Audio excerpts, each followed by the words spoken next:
এবং প্রত্যেকের মনে একটাই প্রশ্ন, শুভমান গিল কি সত্যি টি-20 ম্যাচ খেলতে পারে না? সে কি আদৌ টি-20 যোগ্য?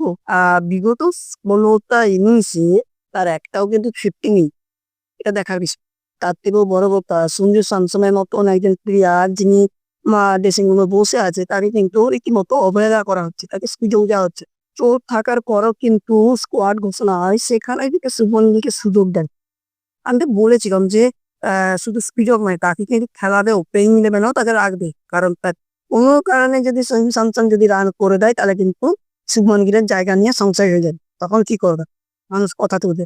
সেই খেলাটা হেরে কেউ দিল। বাট দেখুন এই মুহূর্তে জাসওয়াল আছে।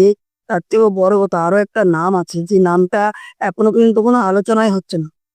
টি-20 বিশ্বকাপ আর হয়তো ২-৩ মাস দেরি। ব্যাপক সূর্যবংশী, যে এই মুহূর্তে দেশের হয়ে বলুন, আন্ডার-19 বলুন, সাইদ মুশতাক আলী ট্রফি বলুন, অসাধারণ প্রত্যেকটা জায়গাতে শত রান করছে। ইনি নিজেই বলছেন যে নতুন নতুন প্লেয়ারদের আমরা সুযোগ দেব। তারা এলেই তাদের নিজেদের বেস্টটা দিতে পারবে সবসময়।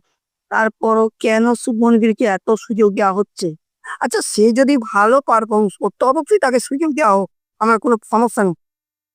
কিন্তু সে লাগাতার কন্টিনিউয়াসলি ভাবে প্রত্যেকটা ম্যাচেতেই ফ্লপ। ২০ রানের উপরে সে করতে পারছে না। কালকে সাউথ আফ্রিকার সাথে ম্যাচে তো সে ২ রান করে আউট হয়ে যায়। কেন তাকে সুযোগ দিচ্ছে?